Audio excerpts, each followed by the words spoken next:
വാ, ഇന്ന് ഞാൻ നിനക്ക് പിസ്സ സാൻഡ്വിച്ച് വാങ്ങിത്തരാം. Pizza sandwich? ആ, നിനക്ക് പിസ്സയും സാൻഡ്വിച്ചും രണ്ടും ഇഷ്ടമല്ലേ? ഈ ഡിഷിൽ നിനക്ക് രണ്ടിന്റെയും ടേസ്റ്റ് കിട്ടും. Just like mid cap. Mid cap? എടോ, മിഡ് ക്യാപ്പ്. അതിൽ റിസ്കിന്റെയും റിട്ടേണിന്റെയും അനുയോജ്യമായ കോമ്പിനേഷൻ ഉണ്ട്.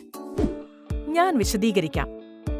ഇപ്പോൾ മാർക്കറ്റിൽ ലാർജ് ക്യാപ്, സ്മോൾ ക്യാപ് സെഗ്മെന്റുകൾക്കിടയിൽ വരുന്ന ഇത്തരം ധാരാളം കമ്പനികളുണ്ട്. അതായത് 101 മുതൽ 250 വരെ റാങ്ക് ചെയ്യപ്പെട്ട കമ്പനികൾ. ഈ കമ്പനികൾ ലാർജ് ക്യാപ് കമ്പനികളേക്കാൾ കൂടുതൽ വളർച്ചാ സാധ്യതയുള്ളവയാണ്. കൂടാതെ സ്മോൾ ക്യാപ് കമ്പനികളെ അപേക്ഷിച്ച് കൂടുതൽ സ്റ്റെബിലിറ്റിയും പ്രദാനം ചെയ്യുന്നു. ലോൽ, തികച്ചും നിന്റെ സാൻഡ്വിച്ച് പോലെ.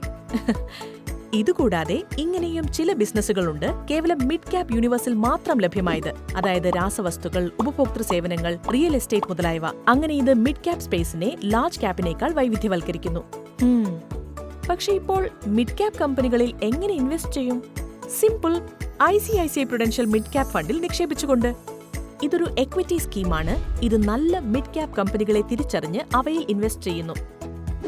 ഈ കമ്പനികളിൽ ചിലത് ഭാവി ലീഡർമാരാകാൻ നല്ല സാധ്യതയുമുണ്ട്. അതുമാത്രമല്ല, ലാർജ് ക്യാപ്പിലേക്ക് അപ്ഗ്രേഡ് ചെയ്യപ്പെട്ടേക്കാം.